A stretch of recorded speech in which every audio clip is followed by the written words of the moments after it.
was that methacrylate tube was placed in the DTA, and inside which a valve was placed, which acted like a valve.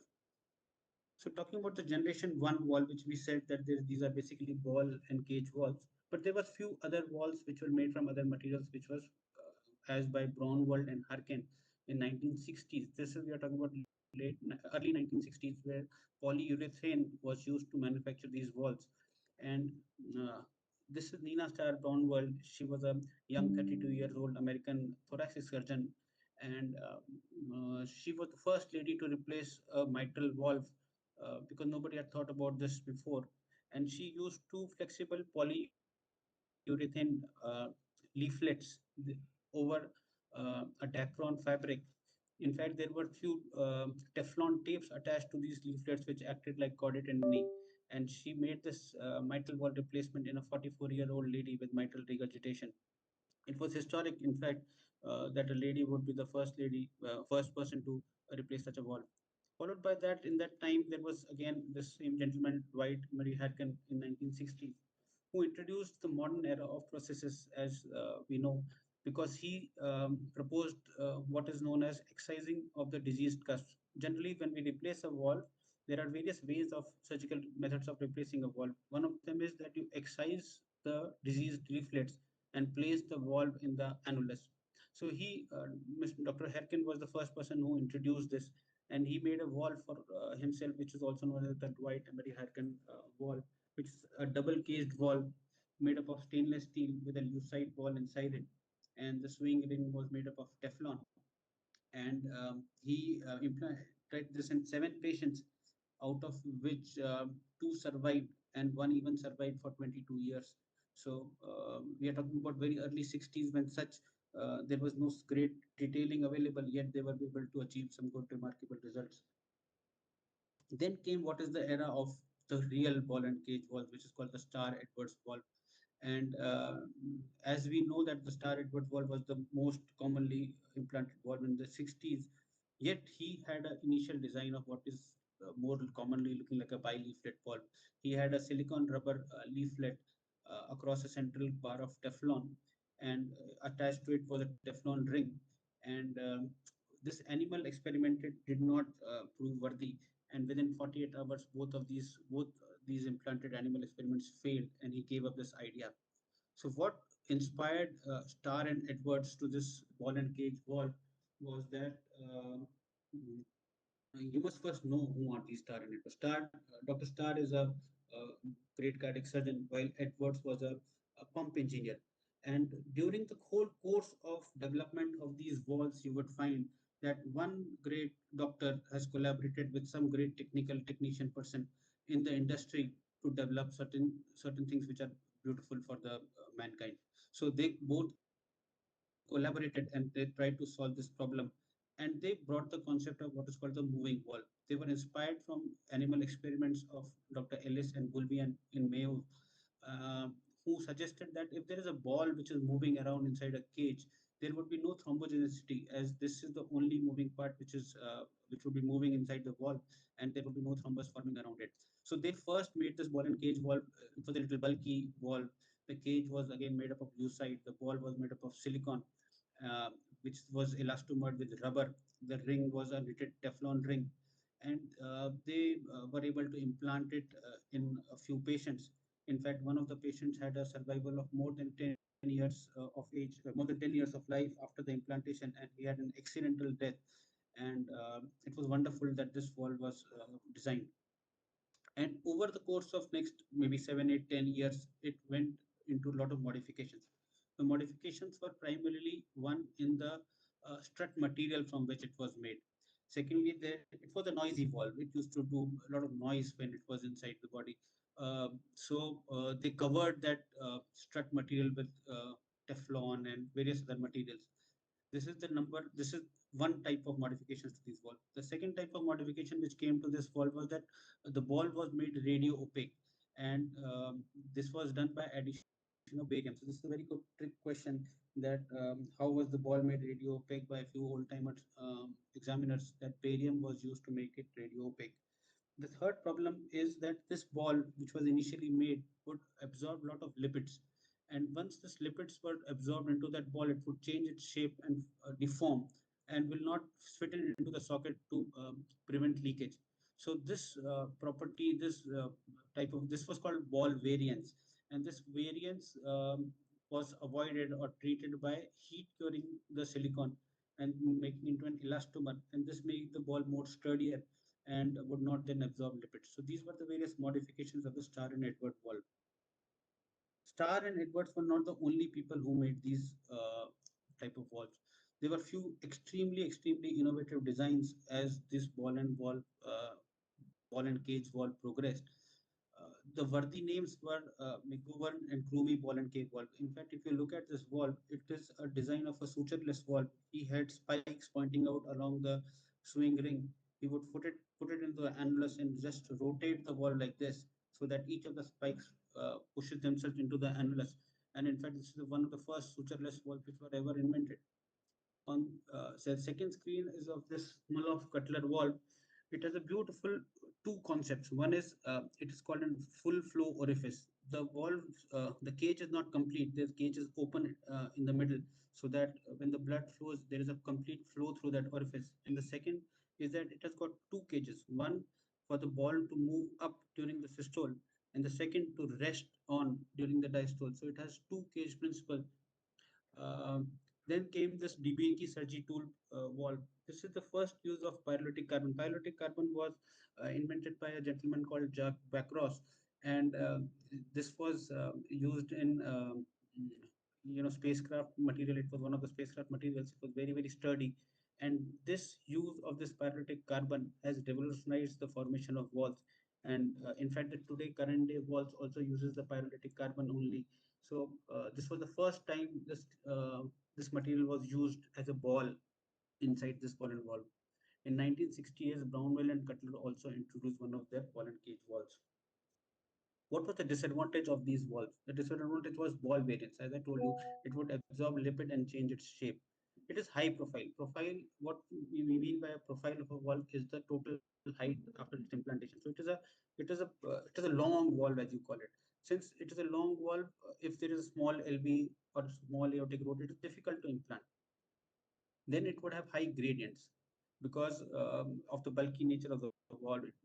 The hemodynamics are such that it would give you gradients. And contrast to what was speculated that it would be less thrombogenic because of the ball mechanism, it did have a high rate of thromboembolic phenomena, and there was wear and tear of the fabric as well. So as the time progressed, the thought process changed from ball valves to what is called as the second generation valve, which is called the disc valves. This is a brief of all the walls which we have still spoken about. If somebody interested could go through them. This is that how many numbers were implanted and how was the make of their housing, how was the wall make. To be honest, nobody would ask you in practical what is how these were made, except for the few walls which I'm enumerating. Number one, you should be thorough with TTK Chitra wall. What is the make? How it is made? What are the structures? Number two, the mechanical valve which is implanted in your hospital, you should be thorough with it. You can quote any one valve or two valves, whatever is commonly implanted in your hospital, but then for that valve, you should be thorough. What is the, how is the suturing made? What is the material it is made? What is the opening angle? What is the closing angle? Similarly, you should know one bioprosthetic valve for which whatever is used commonly used in your hospital. Right. So we move on to what is the second generation of valves. Now, the second generation of valves was based that instead of a ball, we'll put in a poppet or a disc in the cage, which would open up when the blood flows and would rest on that cage as that poppet will fall down. So, and it would have this valve had various type of materials as their discs, as their housing, as the ring, as the cage, and a lot of people experimented over it. The advantage over the ball and cage valve was that it was a low profile valve. Now it became a little shallow valve, and therefore the implantation became easier. Since the ball was heavier than the poppet, it did very little resistance to opening up, and as a result, gradient decreased, and it fell down very quickly into the cage, preventing regurgitation. So this was great advancement over the ball and cage valve. There are two types of this second generation walls, which is one is the non-tilting disc. What is non-tilting disc? There are, as you can see in this diagram or this figure, there's a disc circular and it is resting in a cage. When blood would flow, it would move up, and when the blood would, the phase of diastole would come, it would rest down. So, but this disc is not tilting at any angle. It is just moving up and down, up and down. So these are non-tilting discs, and the famous ones are the Case-Shelley disc in 1965. Again, the Bale surgery tool. Each one of them is one surgeon and one scientist or one company guy who has made this type of wall. So these are the examples of non-tilting disc walls. And then came the era of what is called the tilting disc. Now, what is the principle of tilting disc? Suppose instead of this type of housing where each of these arms or each of this cage is symmetrical, you make it asymmetrical. Then the disc, when it moves up, would tilt around its axis, making one larger orifice and one smaller orifice. So these are the tilting disc type of wall. So these discs were then made radio opaque, and fluoroscopy imaging was put to them. And then on that imaging, you could see whether they were normally mobile, where they were they restricted, and were they completely occluded. There came the importance of this tilting angle. On what angle were this disc tilting in a normally positioned wall? How much angle would they open up? How much angle would they close? And to be honest, there are numerous advantages of this non-tilt. We have uh, we have discussed non-tilting. These are the disadvantages of non-tilting disc, that it did give some high gradients and turbulence when the puppet was moving up and down. As a result of which came this tilting disc, which is the second generation. And this difference in disc housing and angle of tilting varied across various types of walls, and which eventually led to the diagnosis whether the wall was functioning well or not, which we have spoken just now. So the first type of this tilting disc was the Lilly Cruise caster tilting disc in 1963. It was further advanced by which is called the Lilly caster tilting disc, in which there was a slight modification in the angle of or the ring angle, and which was followed by Jock Shelley flat disc type of valve and the Jock Shelley concavo convex tilting disc type of valve. Each of this valve has a little bit of story around it. So the Jock Shelley valve, which it had initially, was a welded valve. And in this welded valve, this small ring which you see was welded to the frame. And this welded frame sometimes broke out. As a result, the puppet which was inside this would migrate out and cause fatal problems to the patient. And initially, this was manufactured by Shelley, but later on taken up by Pfizer. And Pfizer had a lawsuit filed against them, and they had a special grant in which they would look after these patients for their course of treatment. So this was withdrawn from the market, and then they introduced another valve in which there was non-welded strut material, which is the George Schilling monostrut valve, and it was one of the very, very famous and very commonly implanted valve in that era. Next came the Medtronic Hall caster tilting disc. It had two different points as compared to other tilting discs. Number one point was this was the first valve which was rotatable. You could rotate the valve inside the swing ring and orient its position according to the direction of greater orifice or lesser orifice. And the second point was this was the ring with a hole inside it. The amount of apparatus required for holding back the poppet was decreased to a single longitudinal structure on which a leaflet with a hole was inside it, and it would bounce up and down into that cage to allow the flow. So this was the two important modification of the Medtronic Hall valve, and Medtronic Hall valve was as late as 2000s, in the year 2000 they were still there in the market. And this is again the description of how many walls were implanted, and you would see the huge number of this Medtronic Hall wall which is implanted. This is the magnanimous numbers, and it was a very, very successful wall. Now, this is extremely important for every Indian student. TTK Chidra is an indigenously made uh, tilting disc valve, which is distributed by TTK, and you must know this. Try to remember this full form of TTK, which is a pharma company in Chennai who was the distributor of this valve. And on your screen is Dr. Valyathan sir, who was the pioneer of this research, and he was the first person to implant this valve in 1990s at the Sri Chitra Institute. And it's one of the very, very famous valves and very commonly available valves in Indian scenario, especially because of its cost factor and durability. In fact, its thrombogenicity is also very, very low in real day practical life. So this valve every student must know and must remember by heart, that this frame is made of Heinz 25 alloy, which is an alloy of chromium, cobalt, and tungsten, and the disc is made up of an ultra high molecular weight polyethylene, and the swing ring is made up of what is called polyester, which is the polyethylene tetravalent fabric.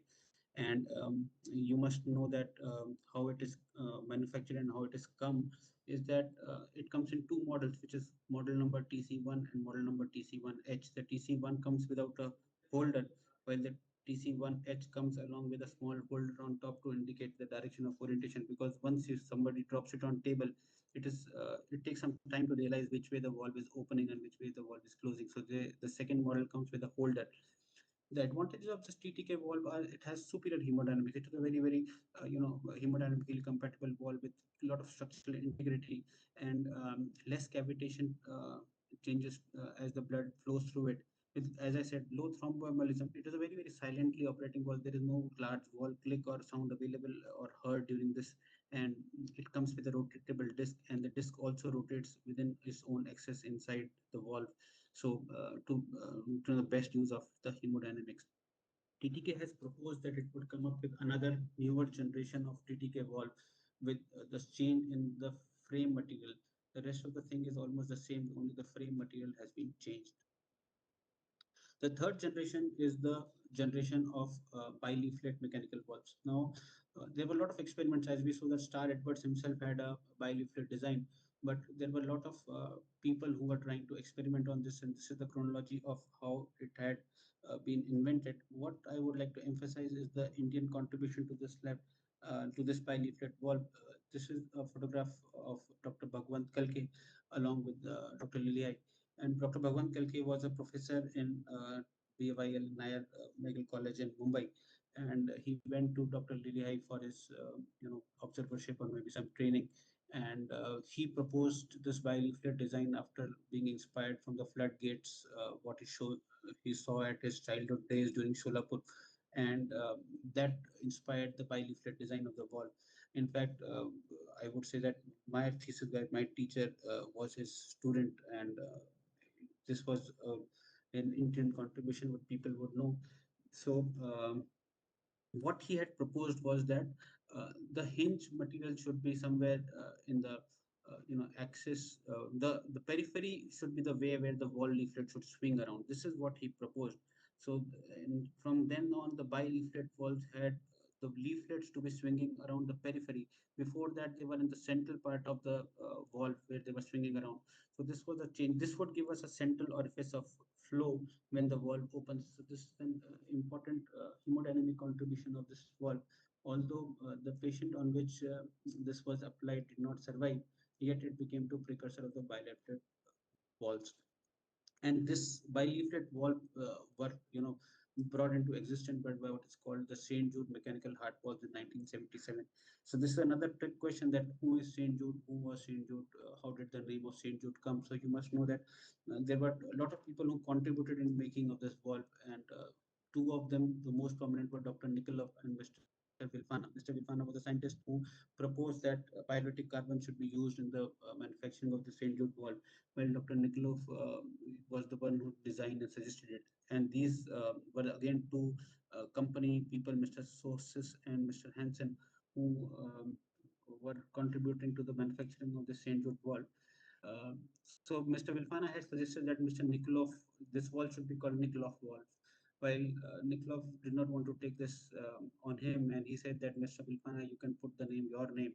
At that time, Mr. Vilfana's son was suffering from a very fatal disease. So he named it Saint Jude because Saint Jude is probably the patron saint of difficult cases in those regions. So the name of Saint Jude comes. So what I want to again emphasize was the design of these bileaflet balls are such. As you can see, I have only bileaflet ball in my hand. This is given to me by Soren. so that they would have a butterfly recess. The wall would open, if you can see it, the wall would open up in such a manner that the leaflets are hinged to a pivot, and they would open it, creating three orifices through which the blood can flow. So this is the way the wall would open, right? So this butterfly recess on some tabs or some struts pointing out from the inner surface of that ring made this bi-leaflet design. And each of this wall would then have an opening angle and a closing angle. So this is the closing angle, and again this is the opening angle. So this opening closing angle, and then this would be the range of opening. This angle from which opening angle minus the closing angle is the range of opening. So these are the parameters which you would monitor during your follow-up periods. And this St. Jude valve gave this central near laminar flow from the central orifice, and the hemodynamics improved tremendously. So this is the design which we are talking about. We are talking about that a valve would have a suture ring, it would have leaflets, and it would have a housing on which these leaflets are placed. And depending upon slight modification of how these leaflets are attached to this housing, some would have struts, some would have some small protrusions inside them. So the SJM series or the St. Jude series is very famous. The St. Jude series then graduated to Masters series, and then the HP Plus series and the Regent series. Each of them had subtle modifications that from the St. Jude's Master series had an intraannular placement, while the St. Jude's HP Plus had a supraannular placement, and then the valve could have been rotated inside it. From 1990s or late 1990s, they have only SGM Regent valve, which is available, which is a supraannular type of valve. And there is tremendous decrease in the size of the annular cup while improving the internal orifice of the valve. So the Regent valve is a very, very commonly used and preferred valve by a lot of people because of its superior hemodynamics as well, larger orifice area, and rotatability and ease of fitting up the valve.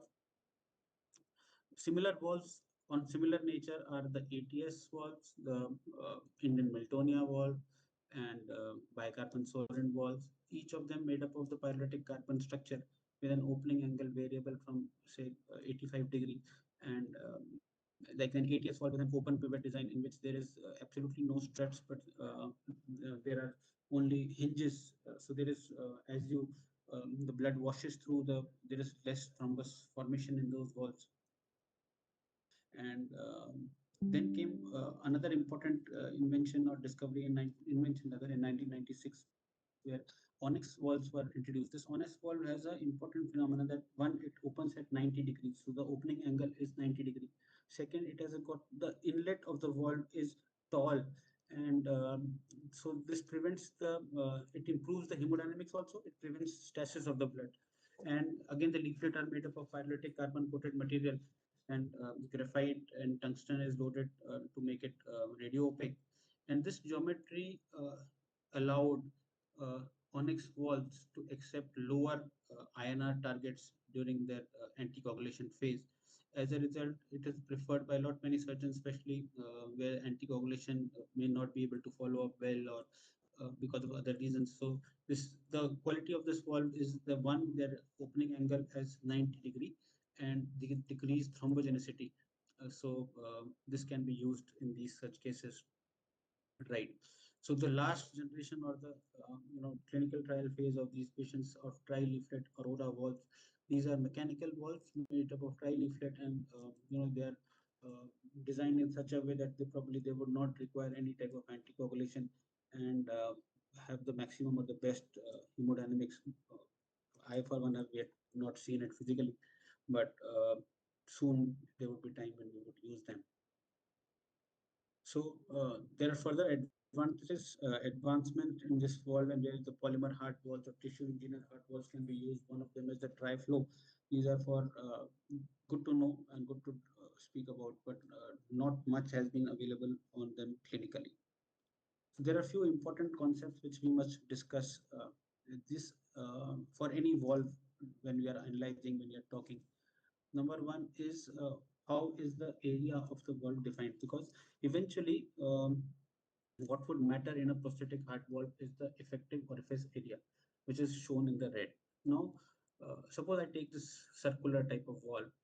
So whatever area is inside within this ring is called the geometric orifice area. So suppose this is a 25 metal mechanical valve. So I can find the area by using radius as r, and pi r square would be that area. But this area is surrounded by certain amount of leaflets and mechanical structures. So if I subtract the area of these mechanical structures, then this area as shown in blue becomes the clear orifice area. This is true for any type of wall. This is even true for bioprosthetic walls. So if you remove that leaflet area, leaflet tissue, then you become the clear orifice area. But in practical real life, blood does not always flow completely in the clear orifice area. There would be some blood sticking onto the edges of these materials, and to the pure laminar flow will be a little away from this uh, tissue or this material. So if you subtract that amount of area as well, then you get what is known as the clear orifice area. Generally, this clear orifice area would be one third to quarter of what of the geometric orifice area. The clinical importance of this effective orifice area is that this effective orifice area, when indexed to the body surface area, becomes the IEOA, index effective orifice area, which is the important parameters of precision processes mismatch, or which is the important parameter to judge whether adequate blood would flow across this valve or not. Then there are some diameters which we must understand. One is the internal orifice diameter. Suppose this is again a mechanical valve, and as we spoke, the area calculated from inside the ring to inside the ring of this housing material is the internal orifice diameter, IOD. If we look at this mechanical material here, the ins from the across this housing system, this distance from one end to another end becomes the tissue annulus diameter on which the wall would rest. So this becomes a TAD, or the tissue annulus. I repeat, inside the housing material becomes the internal orifice diameter, while the wall where it rests on the annulus, this point to this point, becomes the tissue annulus diameter. If you take the edge of the sewing ring to the edge of the sewing ring, this becomes the external sewing ring diameter. So these are important diameters because on them is based how you place a wall. And there are basically three types of wall placement. One is intra-annular placement, one is intra-supra placement, one is completely supra. So intra and supra are easy to understand. Intra means you are completely, as you can see in this figure, you are completely inside the annulus, and generally they are fixed by interrupted simple suturing or continuous suturing. Supraannular is again easy to understand, and the valve is sitting completely above the annulus of the valve, and generally they are placed by non-everting interrupted matrix sutures.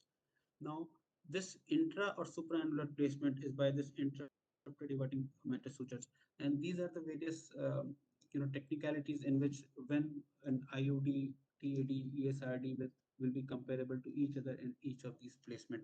Generally, a supraannular placement would give you a better, larger processes and better flow dynamics. The same has been replicated for tissue valves. One more important point which you would note when you are discussing a valve on table is, as we know, what is the profile we were discussing. So this, there are two heights which you should know. One is the implant height and the other is overall height. Once a valve is implanted, so look at this valve. So from the top to the bottom in a closed position would give you the implant height. But once you open it, there would be sometimes strut protruding out from the two sides. So that becomes, that total length becomes the overall height of the page. So there are various designs in which they are made, but this would be the profile of the valve. Right. Now we'll talk a little bit quickly about hemodynamics. Hemodynamics, as Harkin had suggested, should have low resistance, should have no backflow, should have no turbulence or stasis, should be durable, and again should be anti-antigenic, non-toxic, non-emergenic, non-biodegradable, non-carcinogenic, and should have low thromboembolism. But again cannot be competed or cannot be made. And what is important is that the larger the wall, the better the flow. The larger the orifice diameter, the lesser is the resistance to opening. And the orientation of the leaflet is another important point. In single leaflet or tilting desk wall, somebody might ask you that where would you keep the greater orifice? So the greater orifice is towards the non-coronary sinus in aortic position, while towards the AML in the mitral position. And the mechanical walls in mitral position should be oriented in anti-anatomical position in the mitral position. So this is another. These are the ways in which you could improve the hemodynamics of such a wall. If we study in detail the hemodynamics of each of these walls, you would realize that in a ball and cage wall, the ball sits in the center and the blood is lateralized from the side, while this offer a lot of resistance. While in the tilting desk wall, there are two orifices and the gradient was reduced. And um, but nevertheless, when the bileaflet valve came, it gave us the central laminar flow with the lowest gradients and minimal turbulence, and had a large cross-sectional area. So it had favored hemodynamics as compared to the previous generation of valves. This is another important concept which is less utilized but important to understand. Generally, your effective orifice area depends upon the size of the valve. But this performance index is independent of the size of the valve which you are using. It is derived by a it is a size independent measure of valve's resistance and to the ratio of effective orifice area to the swing ring area of the valve, and it determines how the performance of the valve is. And generally, bi-lifted valves are superior to tilted disc valves, superior to caged valves in the performance index. That brings us to an important concept which is called patient processes mismatch. So we all understand that we cannot replicate a native valve, and all prosthetic valves causes obstruction. So Rahimullah described that if you put in a valve which is lesser than the required effective orifice area of that patient, the patient would have certain symptoms. And this is in relation to that. It is a dynamic phenomenon that as the requirement increases, the wall is not in a capacity to completely allow that much amount of flow, and there is an increased gradient across that wall. So, there is no mild ppm.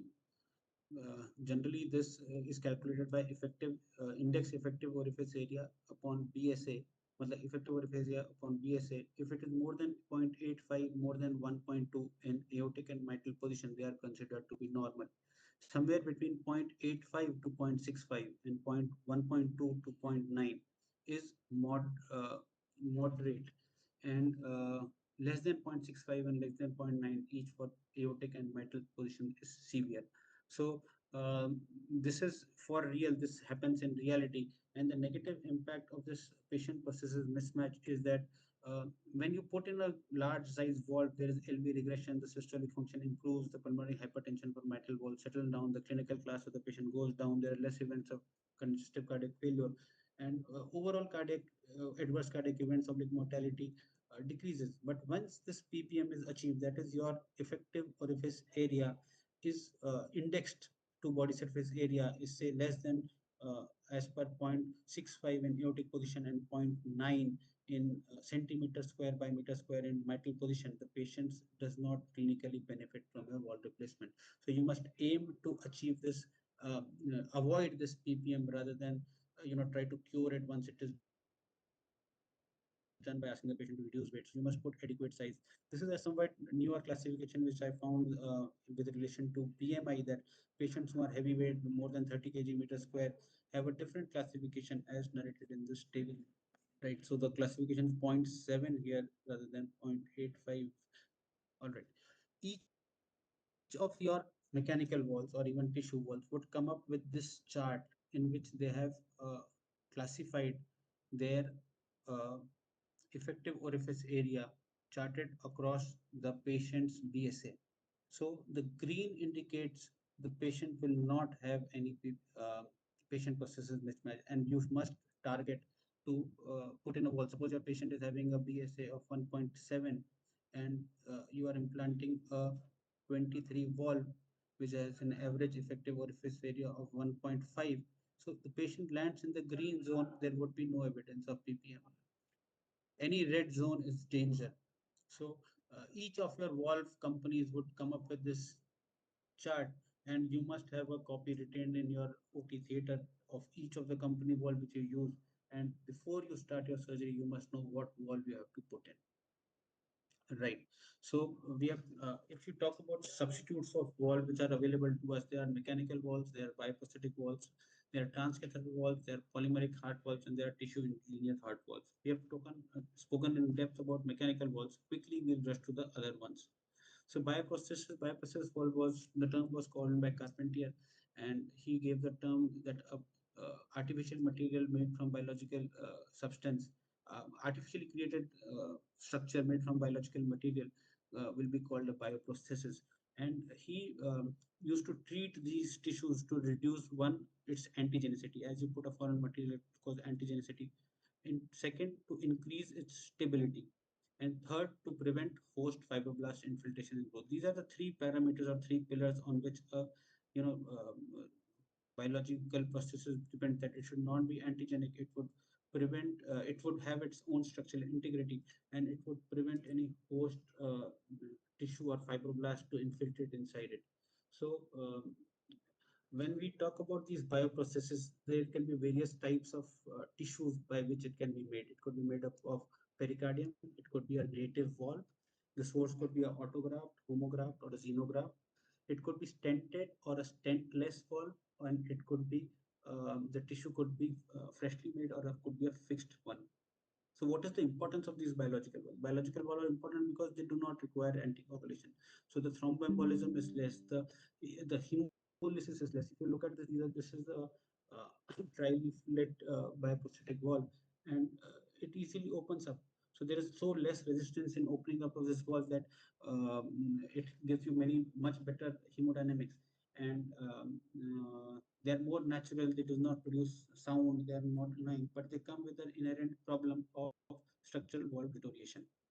It all started with Durang and Gunning, where they had a direct porcine valve. They picked up a porcine valve because Carpentier had suggested somewhere that porcine valves are the closest valve to human valve, and they implanted a porcine valve inside a patient who definitely did not survive because of antigenicity. But nevertheless, they opened the era of this biological processes, and this was followed by experiments by Binet in Paris, who used formaldehyde for fixation.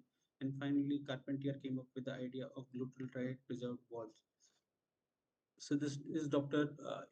Ionescu, who used bovine tissue to make walls, and so there was one era of porcine walls which was going on, and in 70s this gentleman had started using bovine pericardial tissue to make walls. So these are the two types of materials which is most commonly used, bovine as well as porcine. And during that evolution of this world, you would realize that people used to start doing homograft, as we had discussed in the starting that Murray had used a homograft and DTA, but they definitely fell short because there was no storage, there was no way in which you could find a donor at the right time. So xenograft what had to be done and used. But what was important is that these leaflet tissues or leaflet structures had structural deterioration, and there were ways on which how you can decrease this.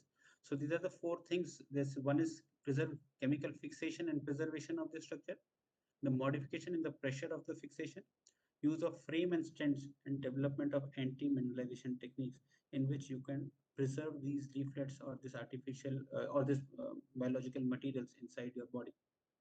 So tissue fixation and preservation would stabilize the protein in the tissues, prevents its autodestruction or autolysis, and preserves the constituents as close to as they were in the real life, and increase their mechanical strength and stability. And Carpentier used glutaraldehyde for this. So there are two type of materials which can be used. One is called additives, the other is called non-additives. Additives chemically link or bind to the tissues and change their cross-linking, either introduced or reinforce the previously cross-linking structure. While non-additive structures are organic compounds which act as on tissue without chemically combining with them. So generally what happens is there is a lot of calcium going inside these biological leaflet tissue, because of which what happens is One, there is membrane damage to them, and two, they cannot flux out the calcium because of this membrane damage. As a result, the phospholipid inside them is exposed to the blood, the calcium flowing in the blood, and this phospholipids combine with the calcium flowing around and cause their deposition here. So this type of dystrophic calcification happens in the valve.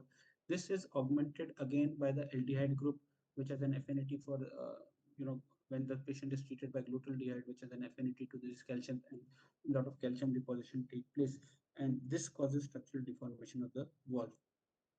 This is another question, that what is the percentage of glutaldehyde you would use.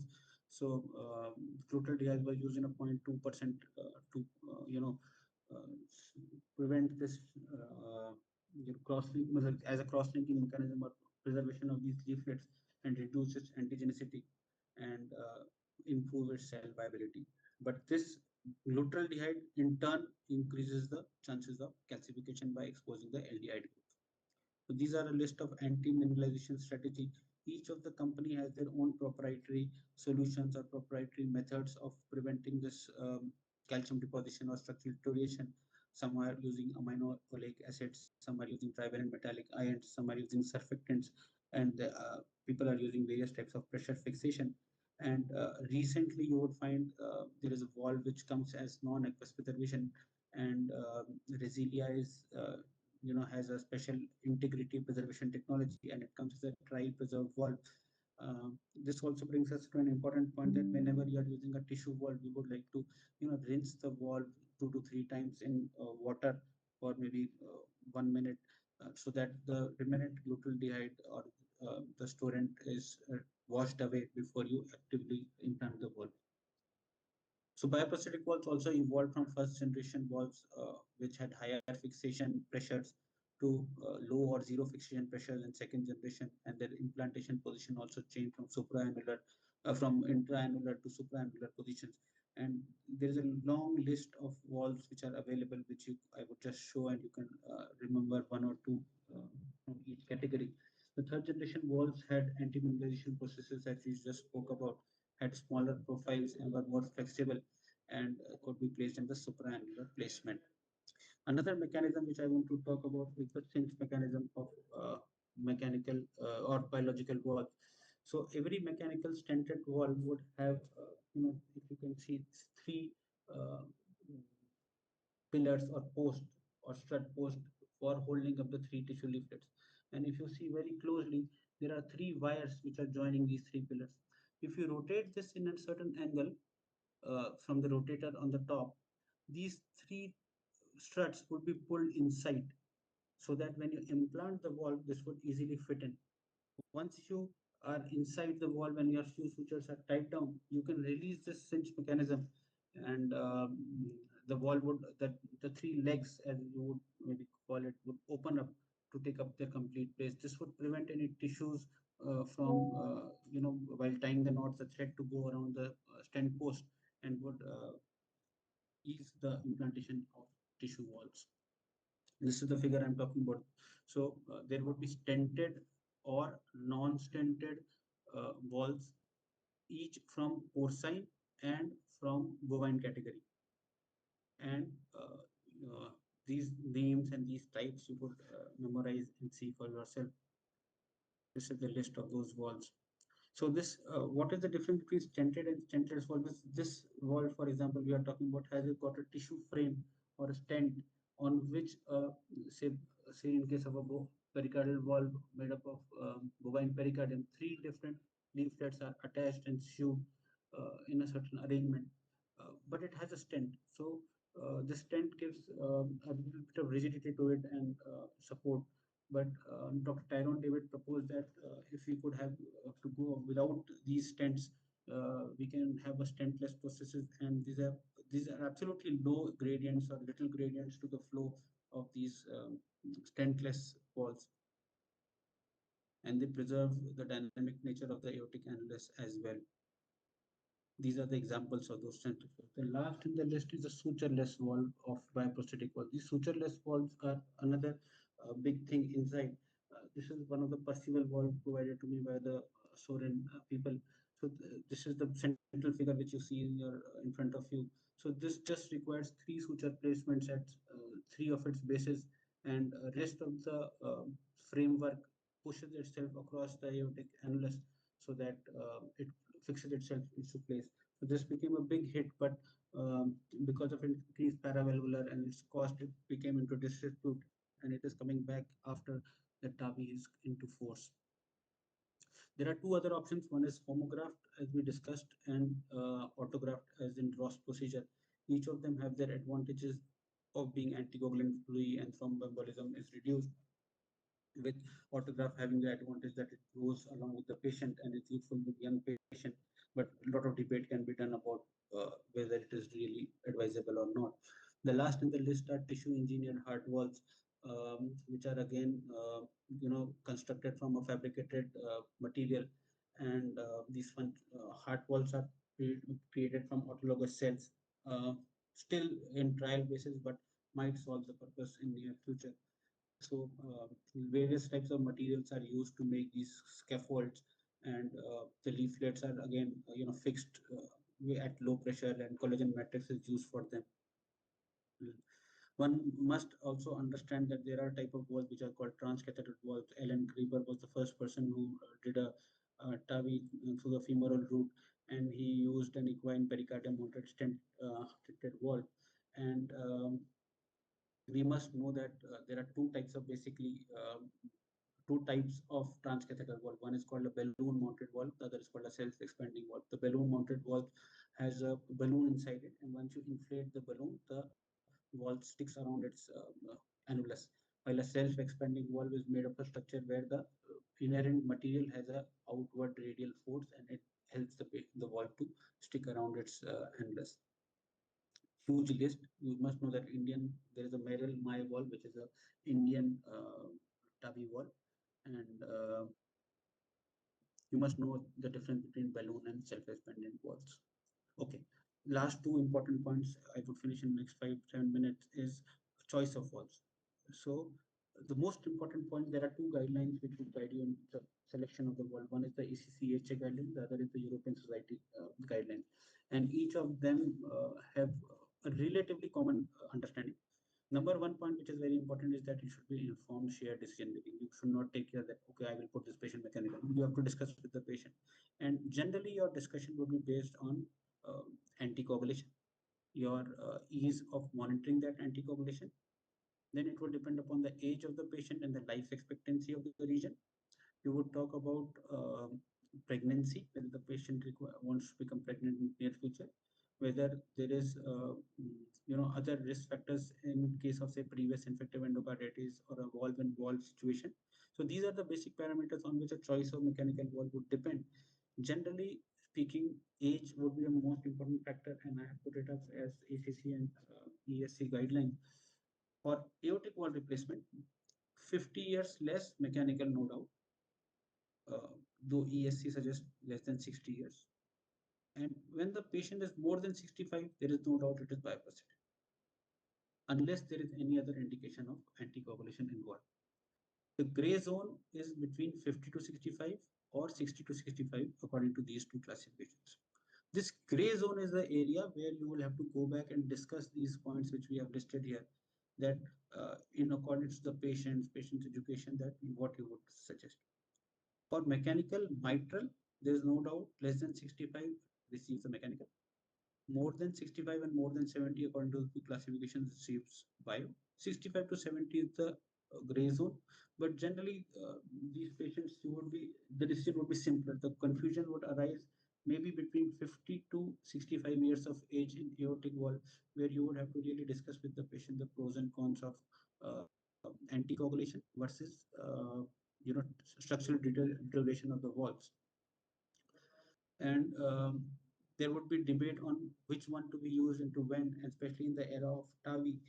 People would debate that can you put in a biological valve, in which maybe 5 years from hence I would like to do a valve and valve, and you should be thorough about why you would like to put a mechanical valve, say in age around 60 years. What is your indication for that patient, and you should discuss that with the patient and the patient's relatives. So the next part is how would you antiplatelet or how would you anticoagulate? So this is the crux of that. That for all mechanical valves, you have to maintain an anticoagulation, and vitamin K antagonists are the recommended the mode of anticoagulation. I would suggest nobody says Dovax or Novax in the exams. And if in the aortic position, you could target an INR of 2.5. If there is some risk of previous thromboembolism or a previous struck valve, you could use a little higher targets. For mitral position, you should be more than 3. And for bioprocesses, if there is high risk of bleeding, you could simply use aspirin standalone as your move of blood thinners. And if there is low risk of bleeding, you could add a vitamin K antagonist for first 3 to 6 months with a target INR of 2.5. And for all mechanical valves, you can add aspirin if the risk of bleeding is low, 75 milligrams once a day. Onyx, as we discussed, has a lower threshold, and 1.5 could be the target INR. And this is the guidelines as that was a summary of those things. How would you follow up a mechanical or a biological valve is by noting down the patient's clinical examination symptoms and checking for valve click on clinical examination. You could do an INR.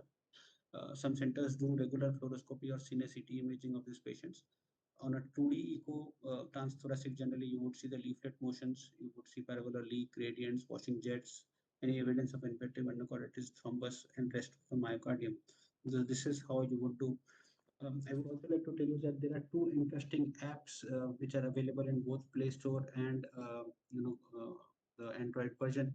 This is by Dr. Vinay Bapat, and this app gives you the exact mechanical valve type, size, available shape.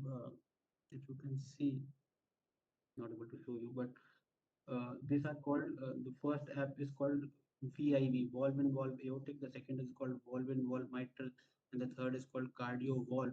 And it would give you exact size of that valve, their effective orifice area, their effective gradients, and how would it look under fluoroscopy. So just for fun, you could see these apps and have a good time. To be honest, a lot is left in this topic. You have to talk about MRA compatibility. You have to talk about implantation data card, sizing techniques. Opening angle could be dealt in a little more ways. We have not spoken about rings. We have not spoken about how you report a clinical outcome of a mechanical valve, which I think Dr. Vikas would cover in the next class. And we have not spoken about bridging therapy. We have not spoken about infective endocarditis and rheumatic prophylaxis. Yet, if you summarize that, there is a lot to be learned in mechanical valve processes. Right. Thank you, Sachin.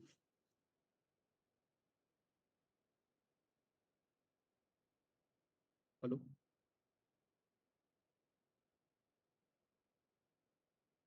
Hello.